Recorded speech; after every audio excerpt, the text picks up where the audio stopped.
Well, hello. We all know that flat earthers are morons. Harmless enough morons, but morons nonetheless. But the subject of today's video, in my humble opinion, should be thrown off YouTube forever and then arrested. You cannot catch a virus. Allow me to present Tom Barnett, the internet's most ignorant, arrogant purveyor of misinformation ever.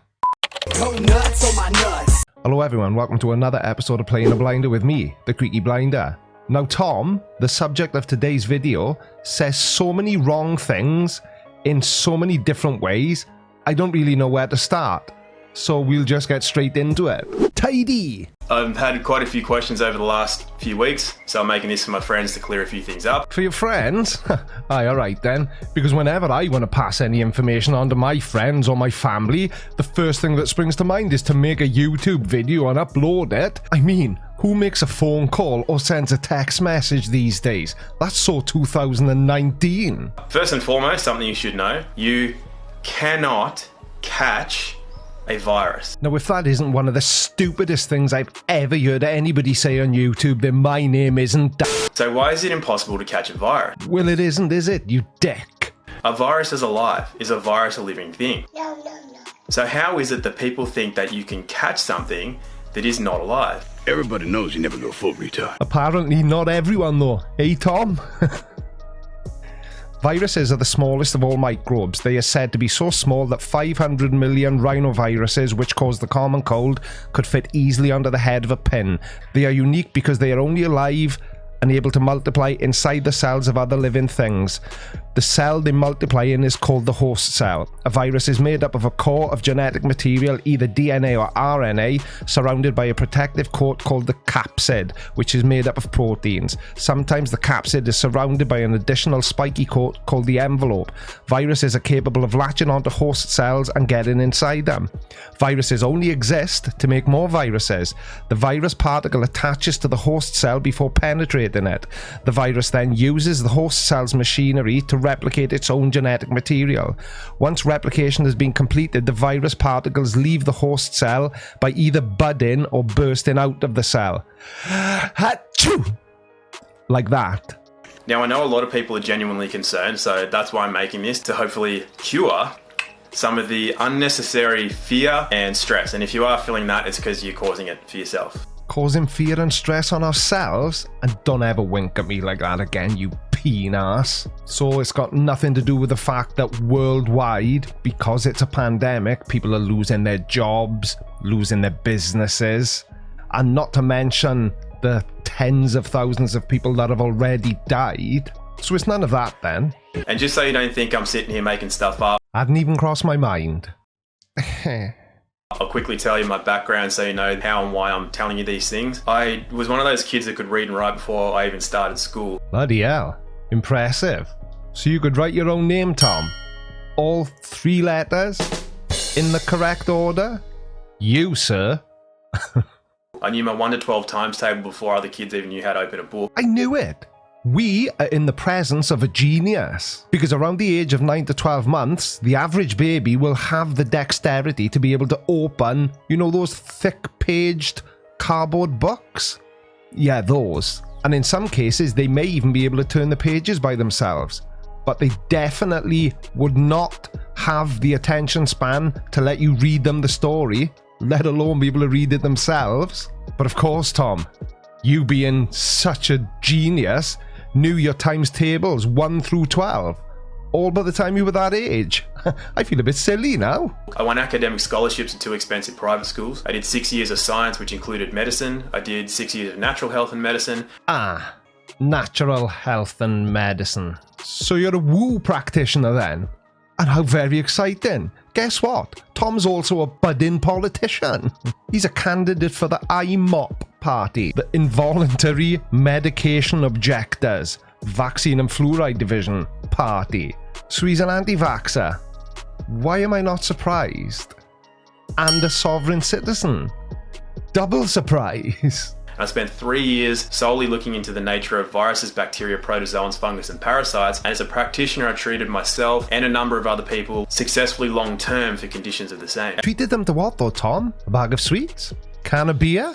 You can't possibly mean medical care, because you're not a doctor. And when I did my last IQ and aptitude test, I was taken into a separate room and I was interrogated to see if I cheated. Modest as well, I see, Tom. Are there no end to your talents? And more than anything, unlike Google and Facebook, I don't have vested financial interest dictating what I can say. Well, I do beg your pardon. I had absolutely no idea that holistic medical practitioners provided their services for free. Of course you've got a vested interest, you tool. You charge for what you do. So what is a virus anyway? Yeah, what is a virus, Tom? And even though I covered this quite comprehensively earlier on in the video, I'm all about letting stupid people have their turn as well. Well, a virus is nothing more than a solvent, and these solvents are created within the cells of the body. A solvent? What? Now, I could be wrong, but I always thought a solvent was something that could dissolve another.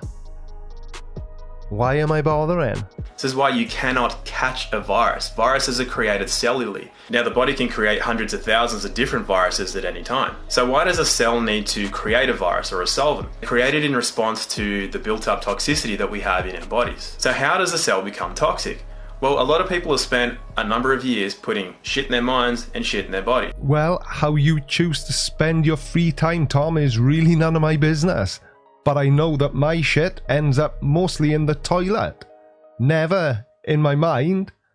And I'd like to get it out of my body, not back in. The thing is that nature doesn't care what you believe. You can believe that any of those things are true, but nature doesn't care what you believe. And we don't believe anything you believe or say. But we're here now, so we may just as well continue to mock you and illustrate just how much of a dangerous woo-peddling idiot you really are, Tom. So a lot of people have asked me, what is a flu? Well, a flu is a viral detoxification or a cleansing. A cold, on the other hand, is mostly bacterial. And for the most part, what needs cleaning out of the cells are environmental toxins such as heavy metals, plastics, any kind of environmental industrial pollutants, the chemicals that you use in your home to clean things with, things you put in your body, and so on and so forth. Now, to call this the same as a common cold is a bit of a stretch, Tom, if you don't mind me saying. Yeah, it's from the same family of viruses that cause the common cold, but saying that COVID-19 is the same as the common cold is like saying somebody breaking their back is no different to if somebody breaks their pinky finger. I mean, they're both just broken bones, right? Now, a virus does not attack cell tissue.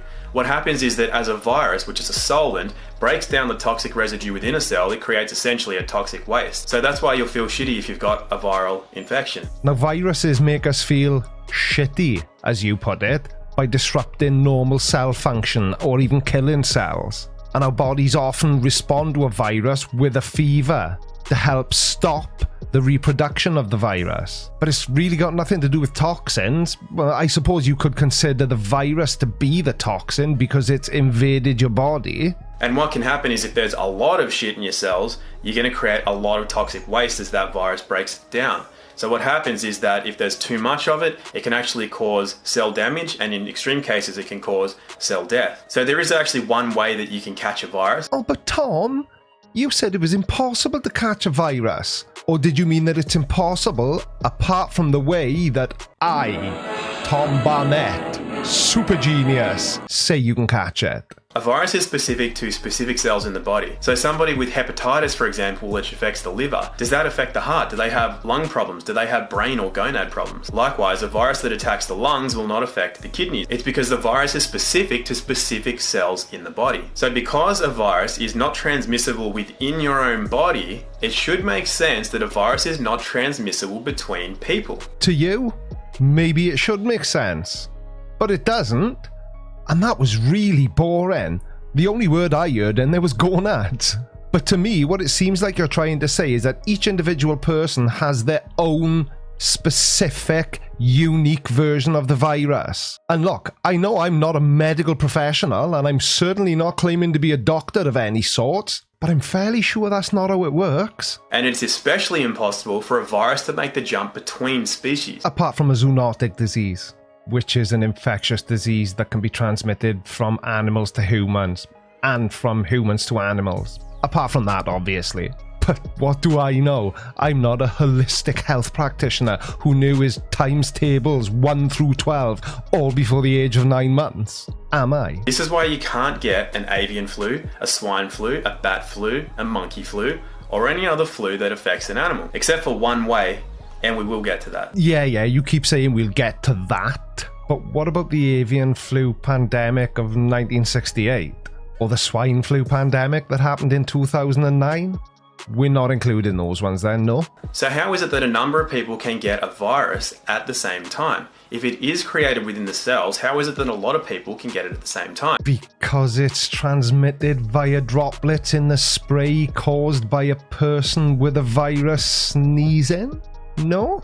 Yes? Well, if somebody at home has a cold, or somebody at work or at your sporting club, does everybody in that place get a cold? You know that the answer is no, despite the fact that a bacterial infection can be contagious. And why can a bacterial or a fungal infection be contagious? Because they are living things. A virus, remember, is not a living thing. Yeah, so you keep saying a virus isn't a living thing, and I will give you that you're partly right, because a virus can't live independently. It does need to have invaded the cells of the host to be able to live and therefore reproduce itself. But when it does invade the hosts, it starts to reproduce quicker than a horny bunny rabbit. So how is it that a number of people can get a virus at the same time? There is an intelligence that runs through all of life. It's why seeds know when to germinate. It's why animals know when to mate, or to hibernate, or to come out of hibernation. So the body knows when it's a good time to undergo a cleaning. And it knows when it's a good time from the environment and climatic conditions. Well, I don't know about climatic conditions, but my body certainly knows when it's time for a clean out, and it's generally first thing in the morning, about 5 minutes after I finish my first cup of coffee. Woo! Additionally, our bodies all talk to each other, particularly our immune systems. This is one of the ways that we're attracted to the opposite sex. We can sense their immune system. Oh, it takes me back to college when I first laid eyes on Mrs. Blinder. It was magical. I saw straight past and I just went straight to the immune system. No, honestly, I'm not shallow. It's how we know that we can create a genetically diverse offspring that will have the greatest chance of survival. We sense another's immune system partly by scent, and this has been taken away quite a lot in modern life. Things like perfumes and colognes, and especially when women go on the pill, it can affect their ability to sense a man's immune system. This is why some women come off birth control when they decide it's time to have a baby with their partner. Now, I'm no gynecologist, but I'm fairly certain that that's not why women take the pill. And I'm even more certain that that's not why they come off the pill. Are you single by any chance, Tom? Didn't your daddy ever have the talk with you? And while I can't condense more than 10 years of experience into a short video, hopefully that's enough to show you why you cannot catch a virus. Well, no, not really, Tom, because all it's shown me so far is just how stupid you really are. And it also proves the old saying, jack of all trades, master of none.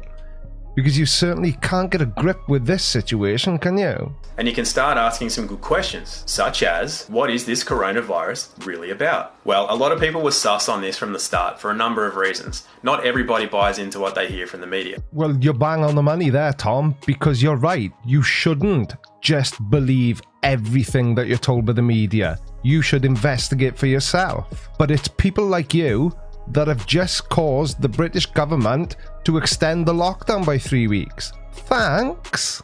And recently I saw a video from a guy who was clearly able to use his own brain. He asked a couple of good questions, and those questions led to the finding of vaccine patents. So what you can do is you can look up these patent numbers right now. First one being US 200-625-7852.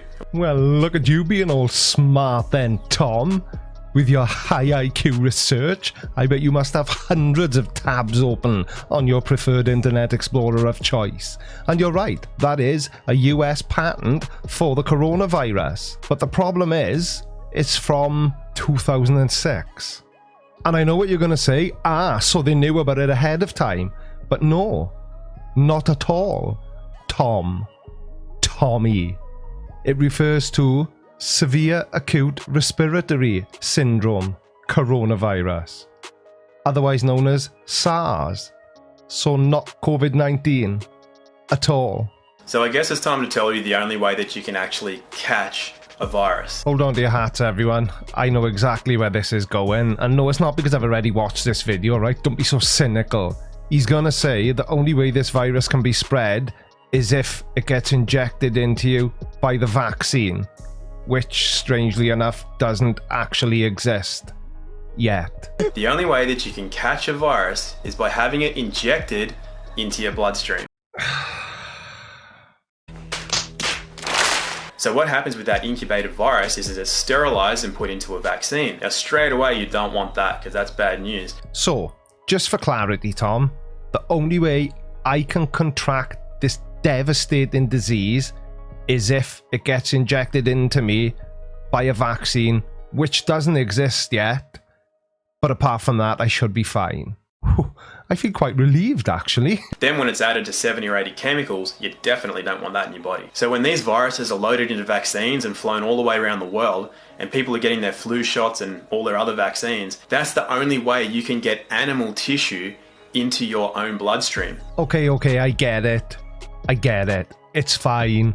Think whatever you want to think. So, as a professional, and by that I mean a holistic medical practitioner, Tom, what would your best advice be for how we should all be dealing with this going forward? So there's only two things that you need to do. One, don't get a flu shot. Actually, don't get any shot. And two, don't stay in your house. You got to be outside getting sunlight and fresh air if you want your body to run optimally and not need to undergo a viral detoxification. Oh, so basically do the exact opposite of everything we've been advised to do by the World Health Organization, because Tom said so. So, have you got anything else to add? Because you've covered the stupid quite comprehensively. Should we see if we can add anything really disrespectful? By the way, who's verifying these deaths? Like, who's actually counting these deaths? And who's actually verifying that the deaths that do occur aren't from any standard flu, which, by the way... Nobody actually cares about anything you've got to say, Tom. And it's real doctors are verifying the deaths, not completely insane woo peddlers like you scumbag. If it's your first time here, don't forget to hit the like button, hit subscribe and turn on bell notifications. Did I just say hit twice? Doesn't matter anyway. Let me just leave you with this. Don't be like Tom. Completely disregard everything he says because he is an idiot of the highest order. Stay at home, stay safe, and I will see you in the next video. Take care, everyone. Bye-bye.